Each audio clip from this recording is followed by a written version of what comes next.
The sad thing, of course, about today is it's the last one.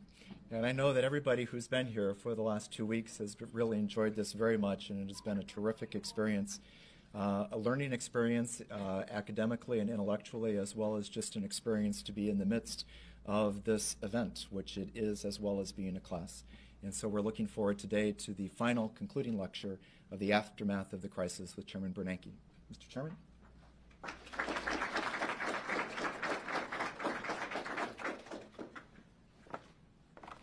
Well, hello again. So today in the final of our 4 lectures, as Professor Ford said, we want to talk about the aftermath of the crisis. Now, just to recap briefly, we talked last time about the most intense phase of the crisis in late 08 and early 09, a financial panic, both in the United States and in other countries, industrial countries, threatened the stability of the entire global financial system.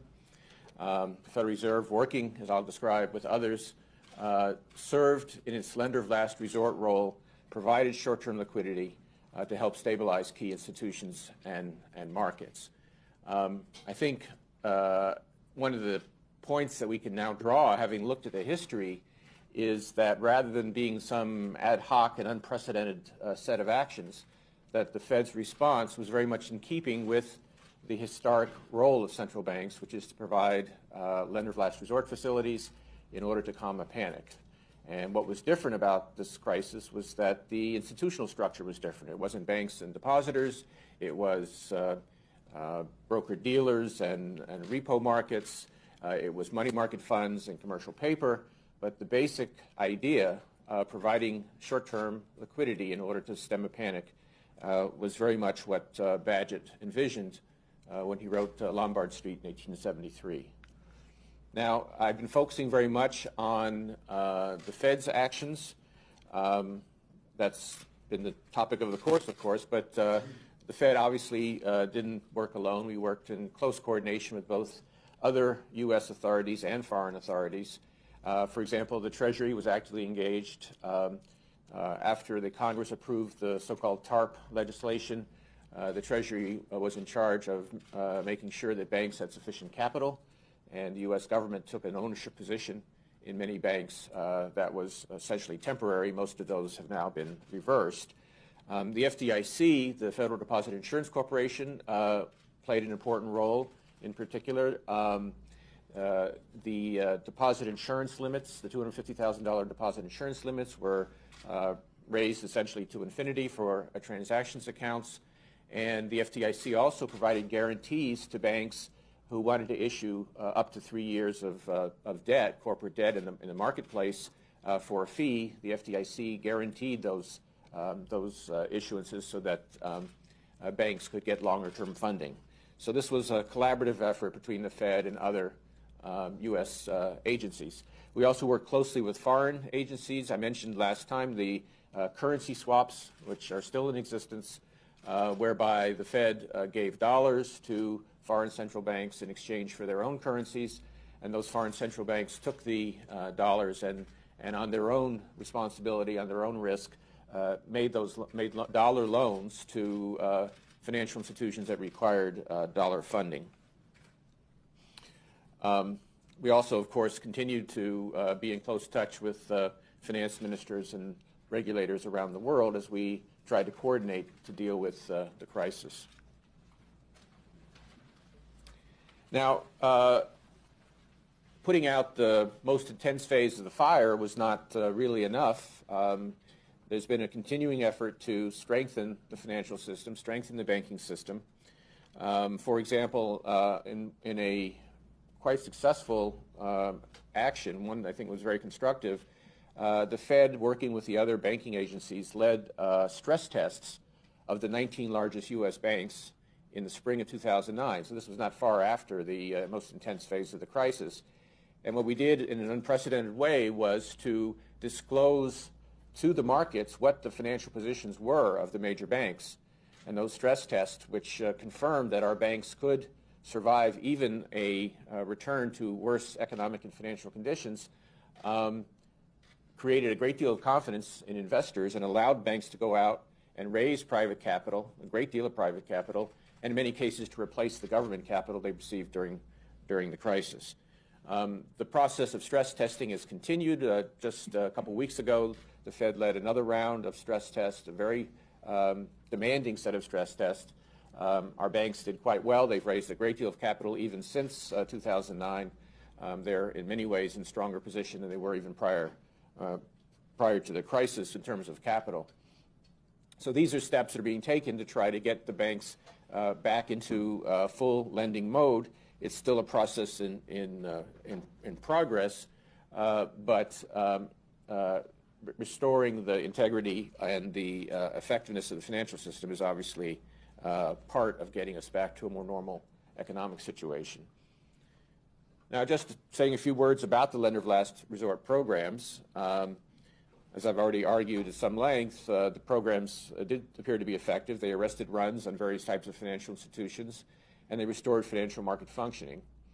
The programs, which were instituted primarily in the fall of 2008, were mostly phased out by March of 2010. And they were phased out really in two different ways. First, some of the programs just came to an end. But more often, what happened was that the Fed would, in making loans, liquidity provision to financial institutions, the Fed would charge an interest rate that was lower than the crisis rate, the panic rate, but higher than normal interest rates. And so as the financial system calmed down and rates came down back to more normal levels, it was no longer economically attractive or financially attractive for the institutions to keep borrowing from the Fed, and so the programs just sort of wound down quite naturally. So we didn't have to just shut them down. They just basically disappeared on their own. The financial risks that the Federal Reserve took in these lender of last resort programs were quite minimal. As I've described, the lending was mostly short-term. It was backed by collateral in most cases. In December of 2010, we reported to Congress all the details involved in 21,000 loans that the Fed made during the crisis. Of those 21,000 loans, 0 defaulted. Every single one was paid back. So even though the objective of the program was stabilizing the system, was not profit-making, the taxpayers did come out ahead in those loans. So that was lender of last resort activity. That was the tool, the fire hose to put out the fire of the financial crisis. But of course, as I described last time, even though the crisis was contained, the impact on the U.S. and global economies was severe, and new actions were needed to help the economy recover. Remembering that the two basic tools of central banks are lender of last resort policy and monetary policy, we now turn to the second tool, monetary policy, which was the primary tool used to try to bring the economy back after the trauma of the financial crisis. Now, you're all familiar with conventional monetary policies. Conventional monetary policies involve management of the short-term overnight interest rate called the federal funds rate. By raising and lowering the short-term interest rate, the Fed can influence a broader range of interest rates. That in turn affects consumer spending, purchases of homes, capital investment by firms, and the like, and that provides demand for the output of the economy and can help stimulate a return to growth. Just a few words on the institutional aspects. Monetary policy is conducted by a committee called the Federal Open Market Committee. The FOMC, as it's called, meets in Washington 8 times a year. During the crisis, it sometimes also held video conferences. When we have a meeting of the FOMC, there are 19 people sitting around the table. There are 7 governors, the 7 members of the Board of Governors who have been appointed by the President and confirmed by the Senate. And then there are the 12 presidents of the 12 reserve banks, each of whom has been found or appointed by the board of directors of each of the reserve banks and then confirmed by the Board of Governors in Washington. So there are 19 people around the table. We all participate in the monetary policy discussion. And when it comes time to vote, the system's a little bit more complicated. In any given meeting, there are actually only 12 people who are able to vote. The voters in any given meeting are the 7 members of the Board of Governors. Currently 5. We have 2 empty seats, and we hope to get those filled soon. But the 7 members of the Board of Governors have a permanent vote in every meeting. The president of the New York Federal Reserve Bank also has a permanent vote, which goes back, of course, to the beginning of the system and the fact that New York remains the financial capital of the United States. Of the other 11 Reserve Bank presidents, there's a rotation system, and each year 4 of the 11 other Reserve Bank presidents vote, and then at the end of the year they move on to another set. So again, there's a total of 12 votes in any given meeting or any given decision on monetary policy, but the entire group participates in the discussions. Now here's the federal funds rate. Again, the short-term interest rate, that is the normal tool that the Fed uses for monetary policy. You can see that at the end of Chairman Greenspan's term and the beginning of my term in 2006, we were in the process of raising the federal funds rate in an attempt to normalize monetary policy after having easier policy earlier in the decade in order to help the economy recover from the 2001 recession. But in 2007, as the problems began to appear, particularly in the subprime mortgage market, the Fed began to cut interest rates. You can see the right side of the picture as interest rates were sharply reduced. And by December of 2008, the federal funds rate was reduced to a range of between 0 and 25 basis points. A basis point is 1/100th of 1%, so 25 basis points means 1/4 of 1%. So essentially, by December 2008, the federal funds rate was reduced basically to 0. Can't be cut anymore, obviously. So given that as of December 2008, conventional monetary policy was exhausted, we couldn't cut the federal funds rate any further, and yet the economy clearly needed additional support. Into 2009, the economy was still contracting at a rapid rate. We needed to do something else to support recovery, and so we turned to less conventional monetary policy. And the main tool that we've used is what we call within the bounds of the Fed, the large-scale asset purchases, or LSAPs, more popularly known in the press and elsewhere as quantitative easing, or QE. I won't get into why I think LSAPs is a better descriptive name, but in any case, I've had to bow to the common usage. But these large-scale asset purchases, as I'll explain in more detail, were an alternative way of easing monetary policy, again, to provide support to the economy. So how does this work? Well, to influence longer-term rates, the Fed began to undertake large-scale purchases of Treasury and GSE mortgage-related securities.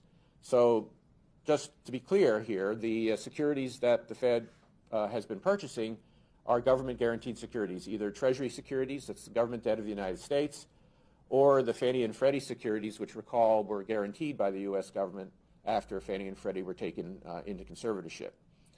There have been 2 major rounds of large-scale asset purchases, one announced in March 2009, often known as QE1, and another announced in November 2010, known as QE2. There have been some additional variations since then, including a program to lengthen the maturity of our existing assets. But these were the 2 biggest programs in terms of the size and the impact on the balance sheet. And taken together, these actions boosted the Fed's balance sheet by more than $2 trillion. So here's a picture of the asset side of the Fed's balance sheet to help us see the effects of the large-scale asset purchases. The green at the bottom is the traditional securities holdings. So just to be absolutely clear, even under most normal circumstances, the Fed always owns a substantial amount of U.S. Treasuries. We owned about $800 billion plus of U.S. Treasuries before the crisis even began. And so in that respect, it's not like we began buying them from scratch. We've always owned a significant amount of these securities. So the green shows sort of the baseline where we started from. Now, what else appeared on the Fed's balance sheet on the asset side during this period? The dark blue represents assets acquired or loans made during the crisis period. And you can see that in late 2008, our loans outstanding to financial institutions and to some of these other programs rose very sharply. But you can also see that as time passed, and certainly by early 2010, those initiatives to address financial strain had been greatly reduced. If you look at the far right, by the way, you see a little bump there right recently. That's the swaps. We reinstituted and extended the swap agreements with the European Central Bank and other major central banks, and there has been some usage of that in an attempt to try and reduce strains in Europe, and that shows up as a little bump there at the far right of the picture.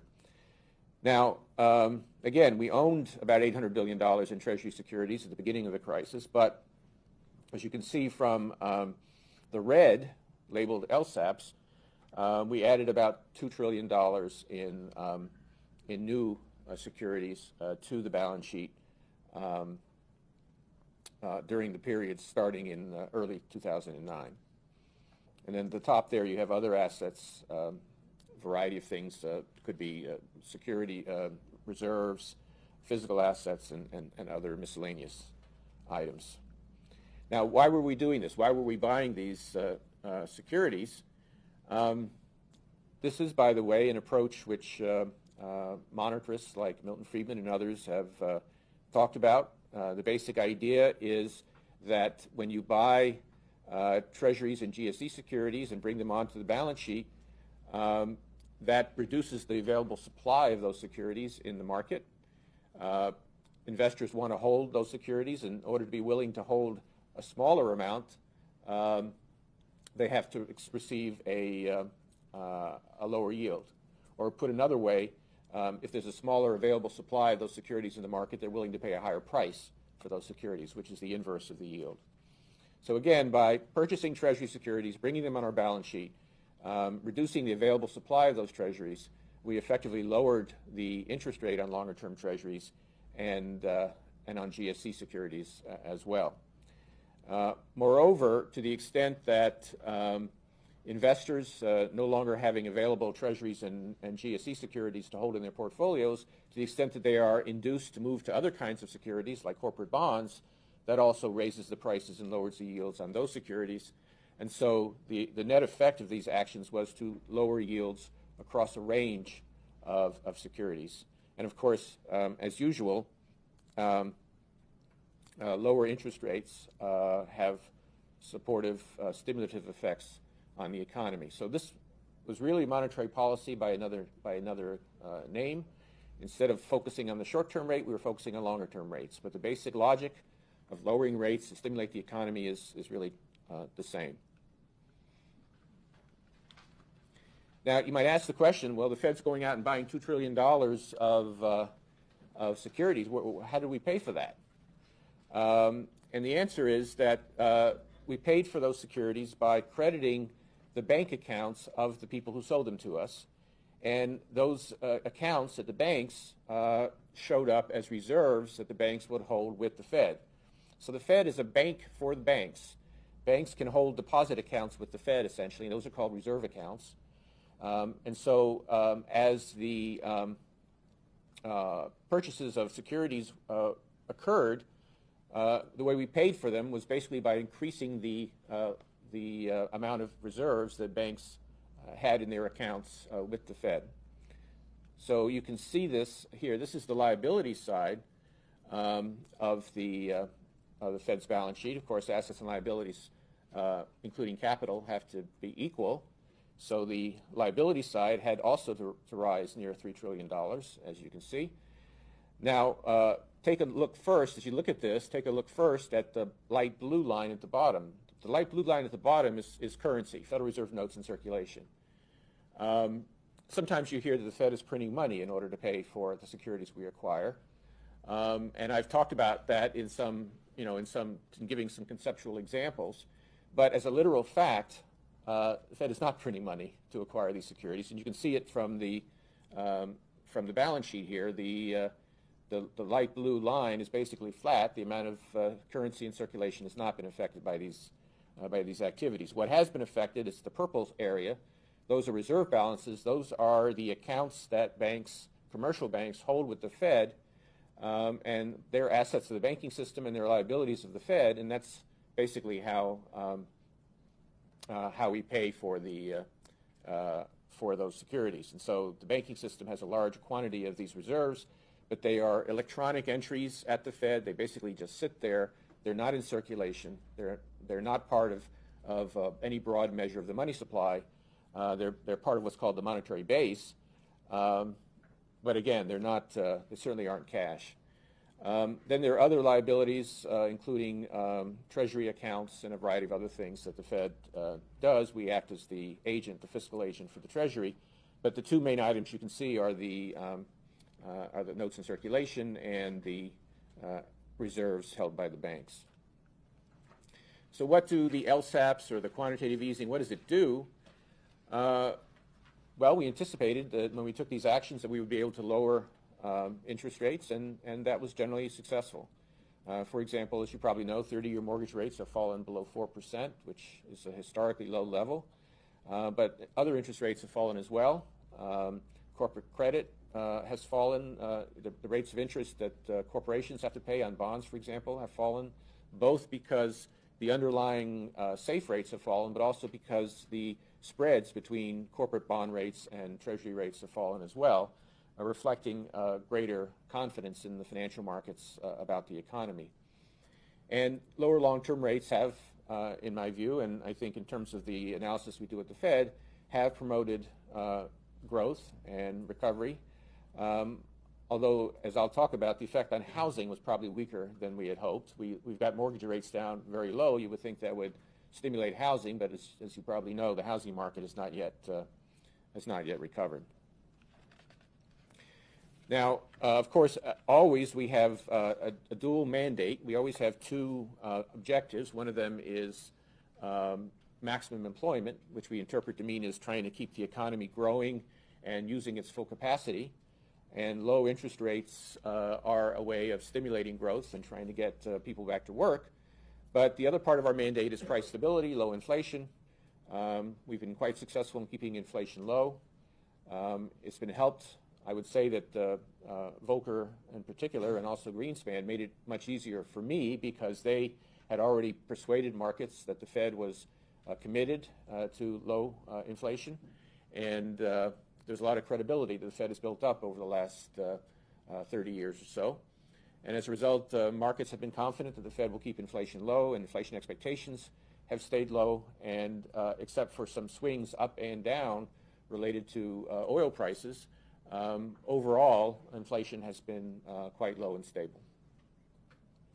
At the same time, while we've kept inflation low, we've also made sure that inflation hasn't gone negative. Particularly around the time of QE2, November 2010, there was concern that inflation had been falling. It was well below normal levels, and the concern was that we might actually get into a negative inflation or a deflation. Those of you familiar with the Japanese situation understand that that's been a big problem for their economy now for quite a few years. We certainly wanted to avoid deflation. I talked about deflation also in the context of the Great Depression. So monetary ease also guarded against the risk of deflation by making sure that the economy didn't get too weak. Now, just one more comment on large-scale asset purchases. A lot of people don't make a very good distinction between monetary and fiscal policy. And of course, I'm sure you understand they're very different tools. Fiscal policy is the spending and taxation tools of the federal government. Monetary policy has to do with the Fed's management of interest rates. These are very different tools. And in particular, when the Fed buys assets as part of a LSAP or QE program, this is not a form of government spending. It doesn't show up as government spending because we're not actually spending money. What we're doing is buying assets which at some point will be sold back to the market. And so the value of that of those purchases will be earned back. In fact, because the Fed gets interest, of course, on the securities that we hold, we actually make a very nice profit on these LSAPs. What we've done over the last 3 years is transfer about $200 billion in profits to the Treasury. That money goes directly to reducing the deficit. So these actions are not deficit increasing. They are, in fact, significantly deficit reducing. All right, so a major tool we used when we ran out of room for short-term interest rates was LSAPs, asset purchases. The other tool that we have used to some extent as well is communication about monetary policy. To the extent that we can clearly communicate what we're trying to achieve, investors can better understand our objectives and our plans, and that can make monetary policy more effective. The Fed has made a lot of steps to become more transparent about monetary policy to try to make sure people understand what we're trying to accomplish. Here's one example. This is a picture of me giving a press conference. So 4 times a year now, after 2-day FOMC meetings, I give a press conference and answer questions about the policy decision. So this is, a new thing for the Fed in terms of trying to explain, what our policies are.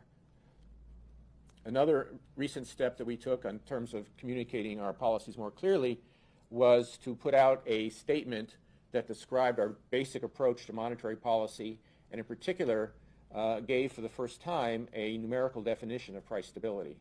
Many central banks around the world already have a numerical definition of price stability, and we, in our statement, said that for our purposes, we were going to define price stability as 2% inflation.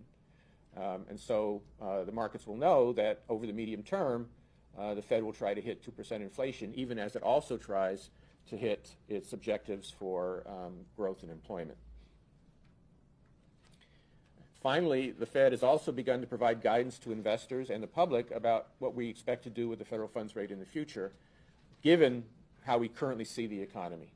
So given how we currently see the economy, we tell the market something about where we think the rates are going to go. To the extent that the market better understands our plans, that's going to help reduce uncertainty in financial markets. And to the extent that our plans are, in some sense, more aggressive than the market anticipated, it will also tend to ease policy conditions. Okay, so again, monetary policy has been used to try to help get the economy back on its feet. The recession, which the period of contraction, which was very severe, as of course I mentioned, officially came to an end. There's a committee called the National Bureau of Economic Research, which officially designates the beginning and end dates of recessions. I was a member of that committee before I became a policymaker. And they determined that this recession began in December 2007 and ended in June of 2009. So it was a long recession.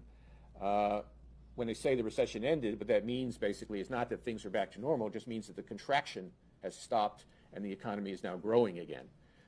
So we've been growing now for almost 3 years, averaging about 2.5% a year. But as I'll describe, we're still some distance from being back to normal. So when you say the economy is no longer in recession, we don't mean that things are great. We just mean that we're no longer actually contracting. We're now growing. So here's a picture of the sluggish economic recovery that we've had. The blue line in the graph shows the path of real GDP. The gray bar shows the period of the official National Bureau of Economic Research recession. You can see it begins in December 2007, and real GDP begins to decline during that period. In mid-2009, the recession is officially over, and you can see since then the blue line's been moving up as the real economy has been expanding. But you can also see, though, is a comparison here. What we did was we said, suppose that the economy had been recovering since mid-2009 at the same average pace as previous recoveries in the post-war period. And that average recovery is shown by the red line. And you can see by comparing that this recovery has been slower than the average recovery in the post-World War II period. It's actually even worse than that in a way, because this was the most severe recession in the post-World War II period, and so you would expect perhaps that recovery might be a little quicker as the economy comes back to its normal levels, but in fact it's been actually slower on average in terms of growth than previous post-war recoveries. Now, a question, and so an implication, of course, of the sluggish recovery is only very slow improvement in the unemployment rate. You can see the unemployment rate rising sharply during the recession period, peaking around 10%, and now coming slowly down to its current value of about 8.3%. That's still quite high, obviously. Here's housing, single-family housing starts. As we discussed in the last lecture and the previous one, housing starts collapsed even before the recession began. Of course, was a trigger of the recession, and you see how very sharply construction declined. But then if you look at the most recent year or two, you see that there have been a few wiggles, but the housing market has not come back. So this is one reason. If you ask the question, why has this recovery been more sluggish than normal? One reason certainly is the housing market. In a usual recovery, housing comes back. It's an important part of the recovery process. Construction workers get put back to work. Related industries like furniture and appliances begin to expand. And that's, again, part of the recovery process, but in this case we haven't seen it. Now, why not? Well, there's still a lot of structural factors in the housing market which are preventing a more robust recovery. On the supply side, we still have a very high excess supply of housing, a high vacancy rate. The graph shows you the percentage of housing units in the United States which are vacant. You can see that peaked at over 2.5% during the recession. It's come down some, but it's still well above normal levels. So foreclosed homes, homes where the seller is unable to find a buyer. There are a lot of homes on the market, and that produces excess supply and falling house prices. On the demand side, you might think that a lot of people would be buying houses these days, because one thing is true about the housing market is that the houses are really affordable. Prices are down a lot. Mortgage rates are low. And so if you're able to buy a house, you can get an awful lot of house for your monthly payment now compared to where you were a few years ago. But being able to take advantage of that affordability requires, among other things, that you get a mortgage. And this graph shows what's happening in the mortgage market. The lines show the bottom line shows the 10th percentile, the top line the 90th percentile of credit scores of people receiving mortgages. And you can see that before the crisis, people with relatively low credit scores were able to get mortgages. But since the crisis, you can see the whole bottom part of that yellow area has been cut away, implying that people with lower credit scores, and 700 is not a terrible credit score, are unable to get mortgages. And just in general, there's been they've been much tighter conditions in terms of trying to find a mortgage. So even though housing is very affordable and monthly payments are affordable, a lot of people are unable to get mortgages. So the implications for the economy, with a lot of excess supply in the market, with a lot of people unable to get mortgage credit or afraid to get back into the housing market, house prices have been declining, as shown by the picture on the right. Recently we've seen some leveling out, some flattening out, but so far not much evidence of a pickup. Declining house prices means it's not profitable to build new houses, and so construction has been quite weak. And more broadly, existing homeowners, when they see their house prices down, may mean they can't get a home equity line of credit. It may mean that they just feel poorer, And so that affects not just their housing behavior, but also their willingness and ability to buy other goods and services. So that's one of the reasons the declines in housing prices and to some extent also stock prices are part of the reason why consumers have been cautious and less willing to spend. The other major factor, of course, housing was a big reason for this crisis and recession. Of course, the other major factor was the financial crisis and its impact on credit markets. And that is another reason why the recovery has been somewhat slower than we would have hoped. As I discussed, the U.S. banking system is stronger than it was 3 years ago. The amount of capital in the banking system over the last 3 years has increased by something like $300 billion, very significant increase. And generally speaking, we're seeing credit terms getting a bit easier. We're seeing expansions in bank lending in a lot of categories. So there is certainly some improvement in banking and credit. Nevertheless, there are still some areas where credit remains tight. I've already talked about mortgages, where if you have anything less than a perfect credit score, it's awfully hard to get a mortgage these days. And other categories, like small businesses, have also found it difficult to get credit. And as well known, small businesses are an important creator of jobs, and so their inability to start a small business or to get credit to expand a small business is one of the reasons why job creation has been relatively slow.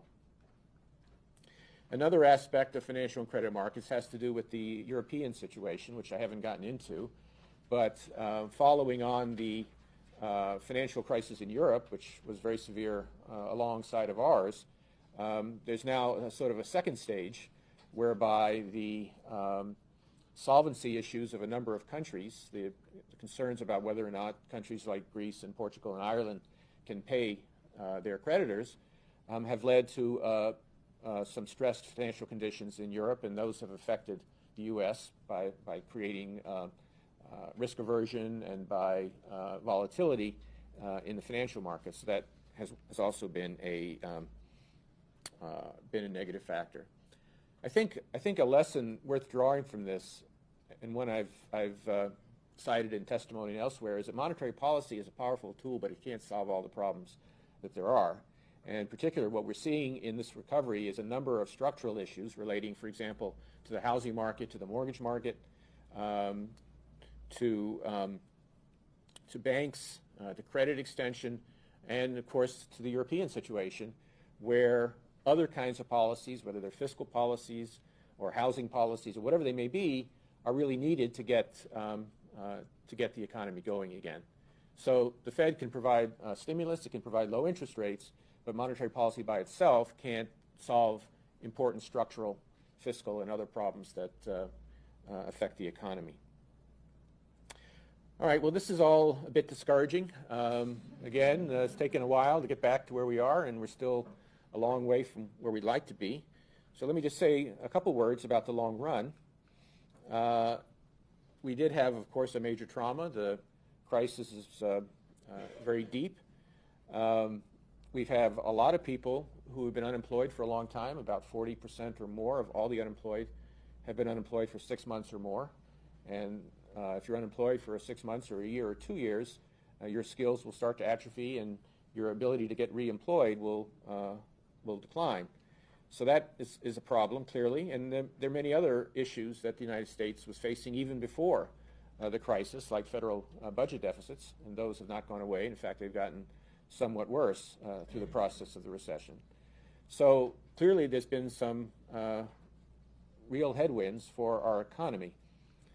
That said, I think it's really important to understand that our economy has faced many short-term shocks in the past, some not so short-term, but has been able to recover. We have a lot of strengths in this economy. It's, of course, the largest economy in the world. Between 20 and 25% of all output in the world is produced in the United States, even though we have something more like 6% of the world population or less. And the reason that we are so productive has to do with the diverse set of industries that we have, our entrepreneurial culture, which still is clearly the best in the world, the flexibility of our labor markets and our capital markets, and our technology, which remains one of our very strongest points.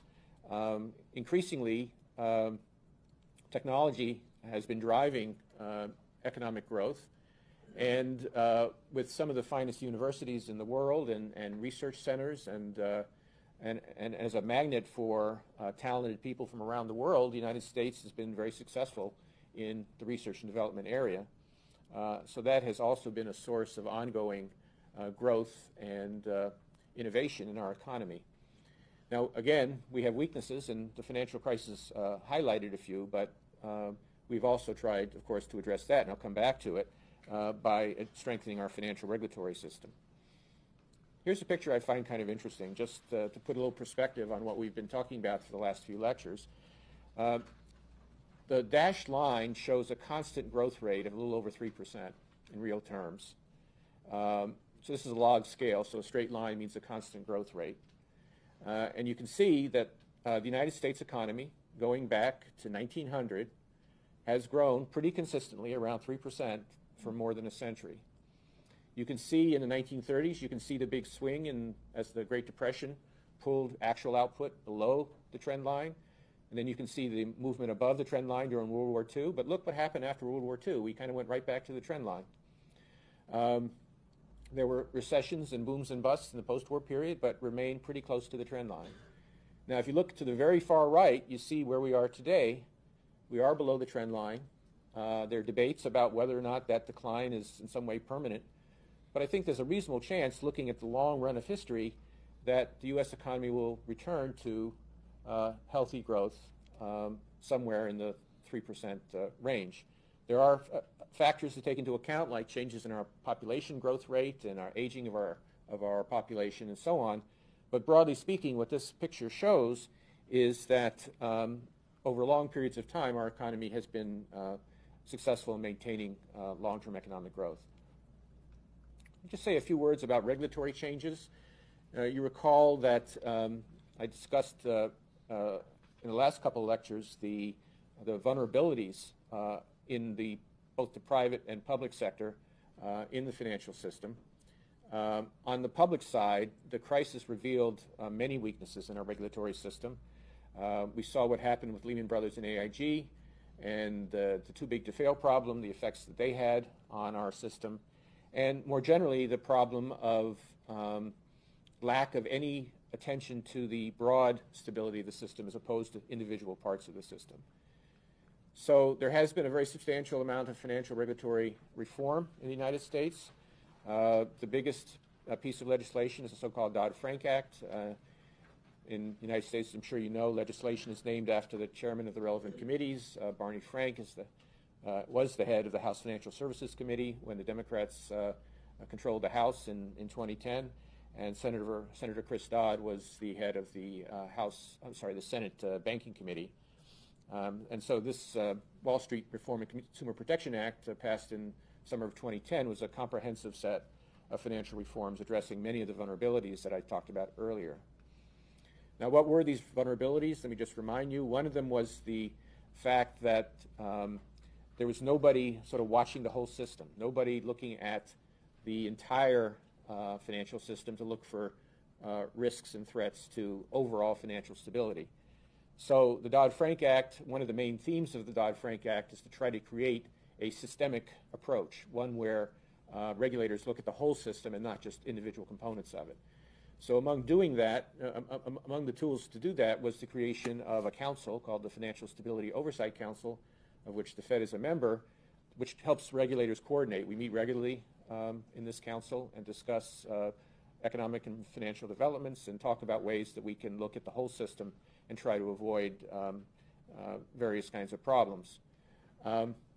Moreover, the Dodd-Frank Act gave all regulators a responsibility to take into account broad systemic implications of their own individual regulatory and supervisory actions. And in particular, the Federal Reserve has greatly restructured our supervisory divisions so that we are looking now very comprehensively at a whole range of financial markets and financial institutions so that we have a big picture that we didn't have before the crisis. I mentioned in the discussion of vulnerabilities the many gaps in the financial system. They were important firms like AIG, for example, but others as well, that really had no significant comprehensive oversight by any regulatory agency. The Dodd-Frank Act provides kind of a fail-safe in that the Financial Stability Oversight Council can designate, by vote, can designate any institution which it views as not being adequately regulated to come under the supervision of the Federal Reserve. And that's a process that's going on now. So there will not be any more large, complex, systemically critical firms that have no oversight. Likewise, the FSOC can also designate so-called financial market utilities, like a stock exchange or some other major exchange, to be supervised by the Fed and other agencies. So those gaps are getting closed. We won't have the situation that we had before the crisis. Another set of problems had to do with too big to fail and dealing with firms that are systemically critical. The approach to dealing with too big to fail or systemically critical institutions is two-pronged. On the one hand, under Dodd-Frank, large, complex, systemically important financial institutions are going to face tougher supervision and regulation than other firms. The Federal Reserve, working with international regulators, has established higher capital requirements that these firms will be subject to, including surcharges for the very largest and most systemic firms. Rules like the Volcker Rule, which prohibit bank affiliates from taking risky bets on their own account, will try to reduce the riskiness of large firms. Stress tests I talked about will be conducted. Dodd-Frank requires that large firms be stress tested by the Fed once a year and conduct their own stress tests once a year. So we'll be comfortable, or at least more comfortable, that these firms can withstand a major shock to the financial system. Now, one part of tackling too big to fail is by bringing these large, complex firms under tougher scrutiny, more supervision, more capital, more stress tests, more restrictions on their activities. But the other side of too big to fail is, well, failing. In the crisis, the Fed and the other financial agencies faced the very bad choice of either trying to prevent some large firms like AIG from failing, which was a bad choice because it ratified too big to fail and meant that the firm was not really punished for, adequately punished for the risks that it took. But the alternative would be to let it fail and to have huge consequences for the whole financial system and the economy. So that's a too big to fail problem. The only way to solve that problem in the end is to make it safe for a big firm to fail. And one of the main elements of the Dodd-Frank Act is what's called the Orderly Liquidation Authority, which has been given to the FDIC. As you probably know, the FDIC already has the authority to shut a failing bank, and it can do that quickly and efficiently over the weekend typically, and depositors are made whole, and the FDIC's ability to do that has avoided panics and bank runs since the 1930s. Well, the idea here is that the FDIC will do something similar, but instead it'll do it for large, complex firms, which obviously is much tougher.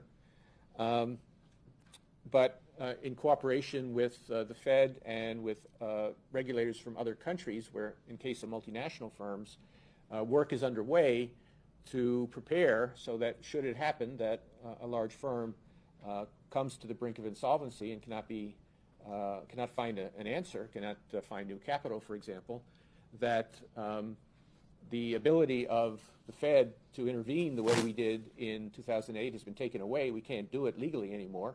The only option we will have is to work with the FDIC to safely wind down the firm, and that will ultimately reduce, or we hope eliminate, the too big to fail problem. There are many other aspects of the Dodd-Frank Act. Remember, I talked about another vulnerability was the exotic financial instruments, derivatives, and so on that concentrated risk. There's a whole set of new rules that require more transparency about derivatives position, standardizations of derivatives, trading of derivatives through third parties called central counterparties. The idea here is to take derivatives and those transactions out of the shadows, make them available and visible to both the regulators and to the markets to avoid a situation like we saw during the crisis. One of the shortcomings, and again here the Federal Reserve did not do as good a job as it should have in protecting consumers on the mortgage front. So the Dodd-Frank Act creates a new agency called the Consumer Financial Protection Bureau, which is meant to protect consumers in their financial dealings, and that would include things like protections on the terms of mortgages, for example. So there's quite a variety of these of aspects of Dodd-Frank. It's a large and complex bill. A lot of complaining about the fact that it is large and complex. The regulators are doing their best to implement these rules in a way that will be both effective and at the same time minimize the cost to the industry and to the economy. That's difficult, but it's an ongoing process. We do that through an extensive process of putting out proposed rules, gathering comments from the public, looking at those comments, making changes to the rules, and so on. And so it's an iterative process by which we develop these regulatory, put into place these regulatory standards. And again, it's still very much underway. So finally, let me just conclude by saying just a couple things about the future. Central banks, obviously, not just the United States, but around the world, have been through a very difficult and dramatic period, and it's required a lot of rethinking about how we manage policy, how we manage our responsibilities with respect to the financial system. In particular, during much of the World War II period, because things were relatively stable, because financial crises were something that happened in emerging markets and not in developed countries, many central banks began to view financial stability policy as kind of a junior partner to monetary policy. It was not as important. It was something that attention was paid to, but it was not something that the same amount of resources and attention was paid to. Obviously, based on the crisis and what happened and the effects that we're still feeling, it's now clear that maintaining financial stability is just as an important a responsibility as monetary and economic stability. And indeed, this is, very much a return to the where the Fed came from in the beginning. Remember, the reason the Fed was created was to try to reduce the incidence of financial panics. So financial stability was the original goal of creation of the Fed. So now we sort of come full circle. So financial crises will always be with us. That is probably unavoidable. We've had financial crises for 600 years in the Western world. Periodically, there are going to be bubbles or other instabilities in the financial system. But given what the potential for damage is now, as we've seen, it's really important for central banks and other regulators to do all we can, first to try to anticipate or prevent a crisis, but if a crisis happens, to mitigate it and to make sure the system is strong enough that it'll be able to make it through the crisis intact. So again, we began by noting the two principal tools of central banks: serving as lender of last resort to prevent or mitigate financial crises, and using monetary policy to enhance economic stability. In the Great Depression, as I described, those tools were not used appropriately. But in this episode, the Fed and other central banks, and I should say that there's been a great convergence that other major central banks have followed, or on their own have followed very similar policies to that of the Fed, that these tools have been used actively, and in my belief, in any case, by doing that, we avoided much worse outcomes in terms of both the financial crisis and the depth and severity of the resulting recession. A new regulatory framework will be helpful, but again, it's not going to solve the problem. The only solution in the end is for us regulators and our successors to continue to monitor the entire financial system and to try to identify problems and to respond to them using the tools that we have. Okay, so that's those are my comments. We have some time, and I'd be happy to take your questions. Kelly. Thank you, Dr. Bernanke. My name is Kelly Quinn. In the first class, you touched upon the Main Street versus Wall Street divide, and this has been in the back of my mind throughout the lecture series.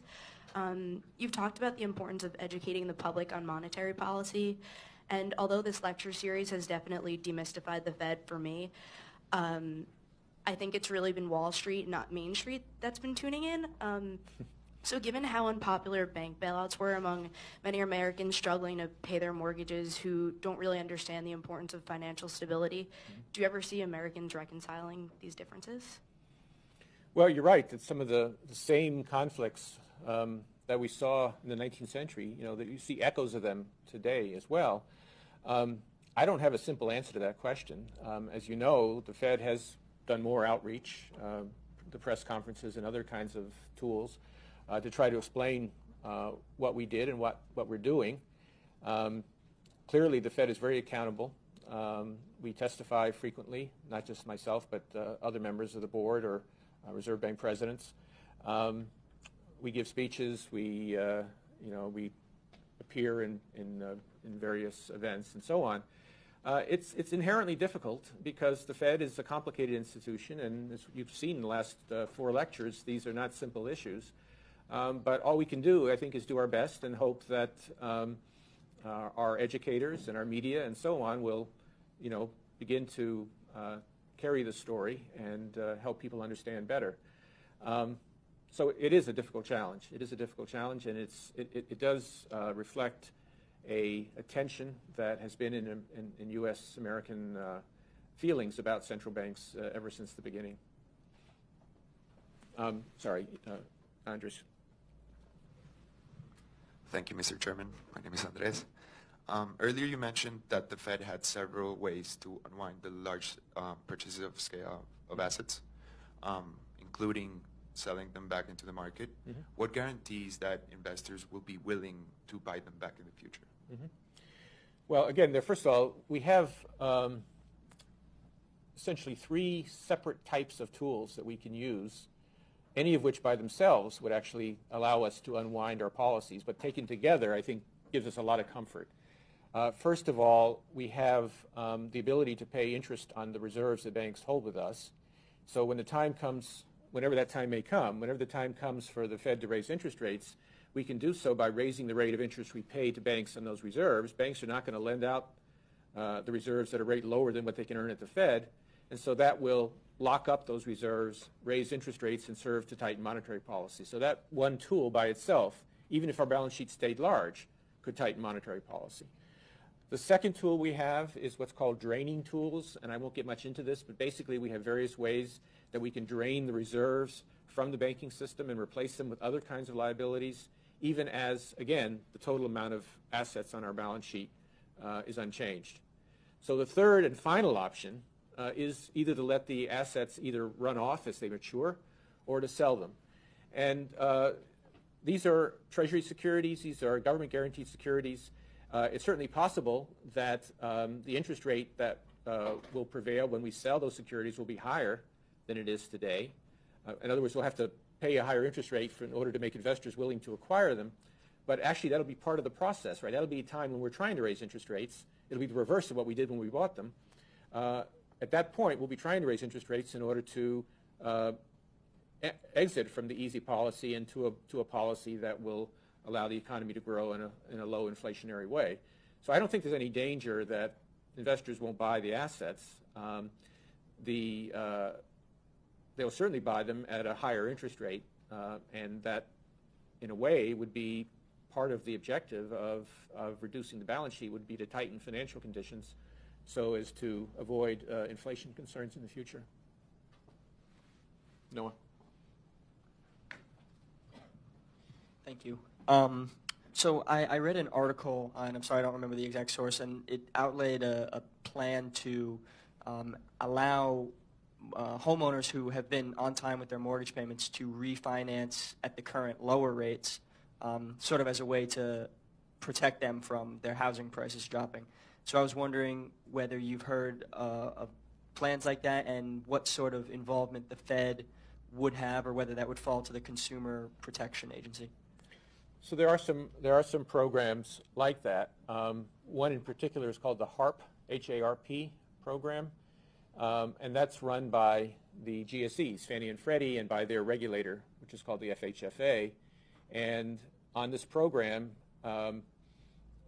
if you are underwater in your mortgage, in other words, if you owe more on your mortgage than your house is worth, you still may be able, under this program, if your mortgage is held by Fannie or Freddie, you may be able to refinance at a lower interest rate, which will reduce your payments. So that program is underway and being expanded. It doesn't necessarily work if your mortgage is being held by a bank, because they're not part of this program, but they may choose voluntarily to do it, but you might be out of luck if your mortgage is not held by Fannie and Freddie. So yes, there are programs like that. Fed is not involved in them. I mean, our job has been to keep the mortgage rate low and hope that we can help homeowners. But programs like that, which allow people to get lower payments, obviously are going to be helpful to those people because they'll face less financial stress and maybe a smaller chance that they'll end up being delinquent on their mortgage.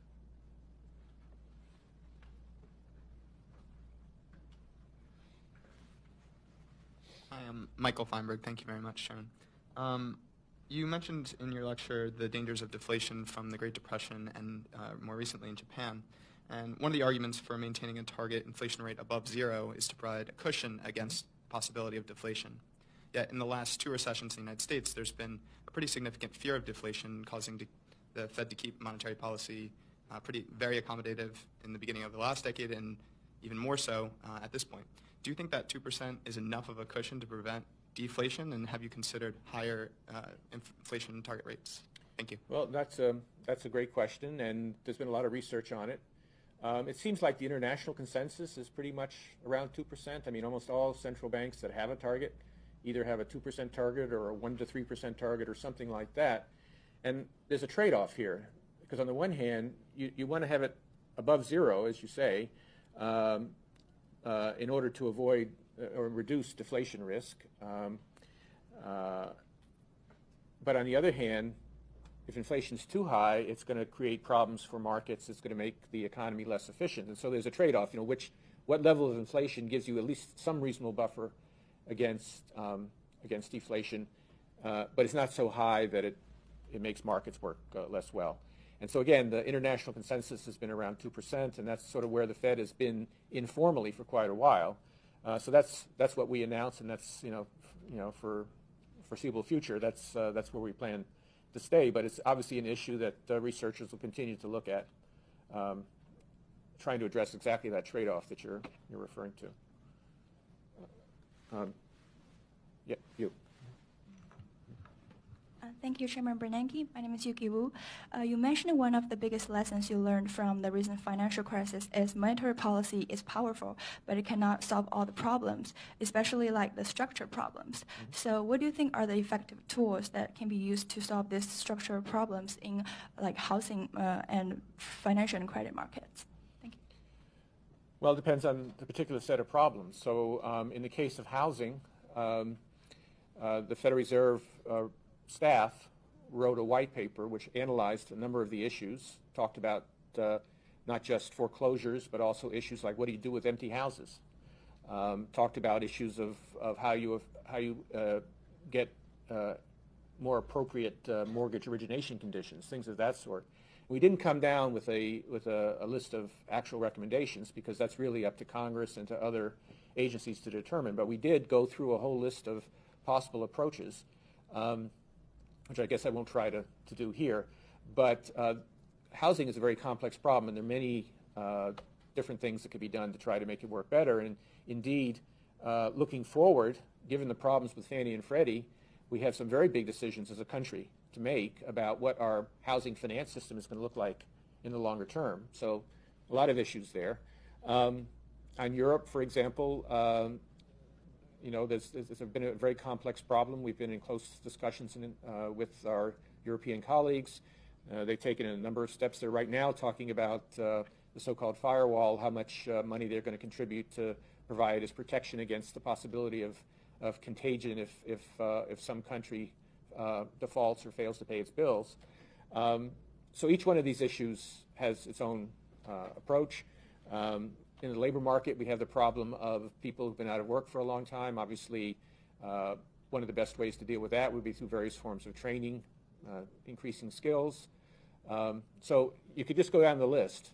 And basically anything that makes our economy more productive, more efficient, and deals with some of these long-term issues related to our fiscal problems, those are all things that would help. And the fact that the Fed is doing what we can to try to support the recovery, shouldn't mean that no other policies are undertaken. I think it's important that we look across the entire government and ask, what kinds of constructive steps can be taken to make our economy stronger to help the recovery be more sustainable. Yeah.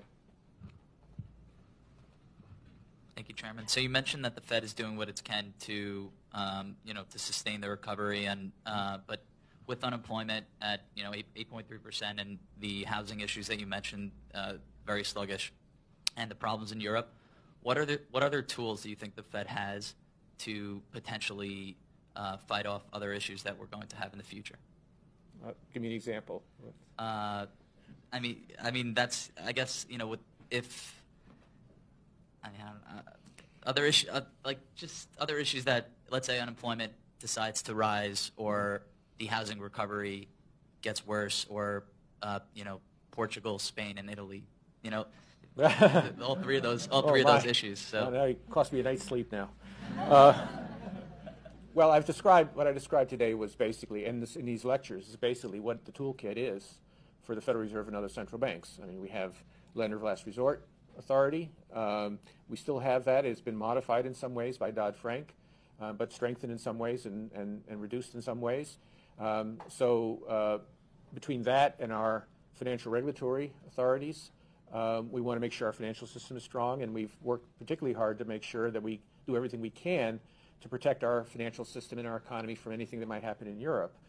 So that whole set of tools is still very much available and in play should there be any new problems in financial markets.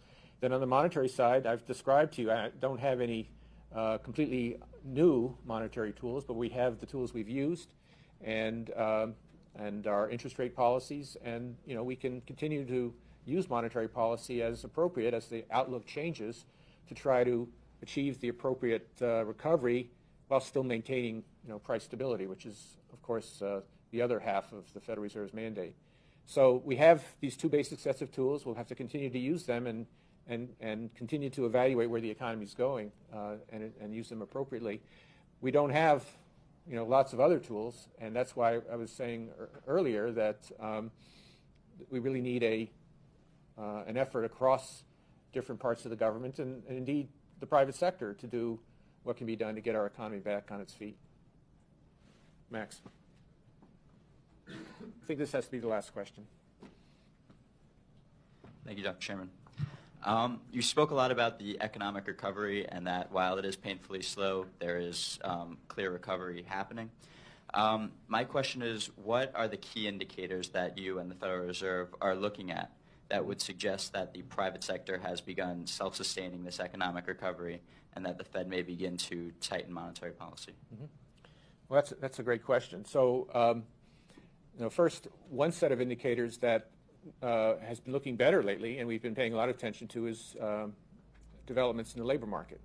Jobs, unemployment rate, unemployment insurance claims, hours of work. All those indicators suggest the labor market is strengthening, and indeed, employment is one of our two mandates, one of our two objectives. So clearly, that's something we'd like to see sustained. We'd like to see continued improvement in the labor market. As I talked about in a speech I gave on Monday, it's much more likely that that will be sustained if we also see increases in overall demand and overall growth.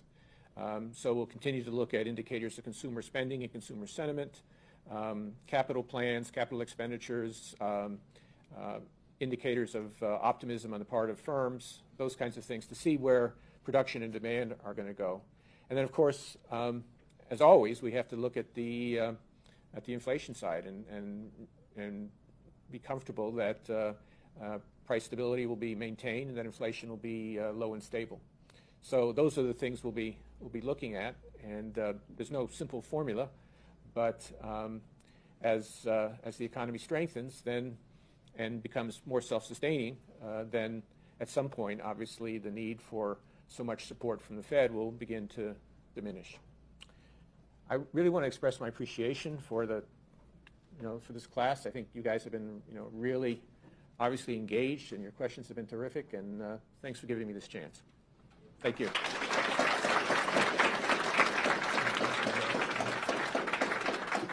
There's a couple of things I'd like to say before we all run off. And first of all, I would like to acknowledge a special guest that is here today.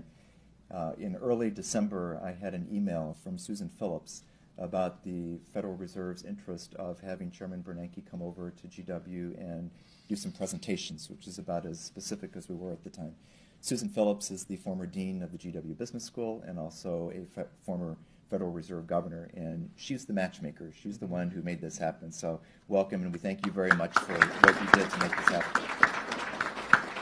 Second, obviously, I have to thank the chairman and also the chairman's staff.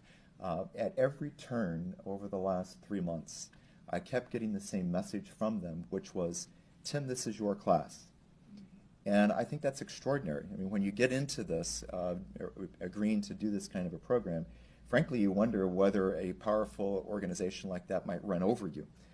They never did. And maybe it's because their boss is a professor himself, but I could not possibly have asked for a better group of people who are more respectful of the educational process in all of the planning that went into this, capped by 4 very stimulating lectures that the chairman gave. And so I would like to thank the Federal Reserve and the chairman for all of that as well. Third, there's a lot of people at GW that did a heck of a lot of work for this, from information technology to media relations and everybody in between. So thank you all for that. And then finally, by the way, students and faculty, remember we're going next door. We have a small little gathering with the chairman. But I know that there's some people in the back row here and also some people who are watching here who have been enjoying this. And I just want to let you know the class has just begun. We're going to be having an engaged dialogue next week on the chairman's remarks, and then we're going to be looking at other issues pertaining to the Fed, the constitutionality of the Fed, its independence from the political sector, from the banking sector, China, Europe, the sociology of finance, Consumer Protection Bureau, and even whether the Fed and central banking might have an impact on reducing violence in the world. I mean, we've got a full agenda here. And so, I mean, I welcome you to come back. It won't be live streamed on the Fed, but we will be recording these and posting on the GW website so you can watch it afterwards. So this has been a fabulous start, as fabulous of a start as any class could possibly imagine to begin. But we've got a lot to go, and we've got some of the finest professors around this university that are going to come in, and so I encourage you to hang around. It's going to be a great ride. So again, thank you, Mr. Chairman. Thank you all for coming, and look forward to the rest of the class.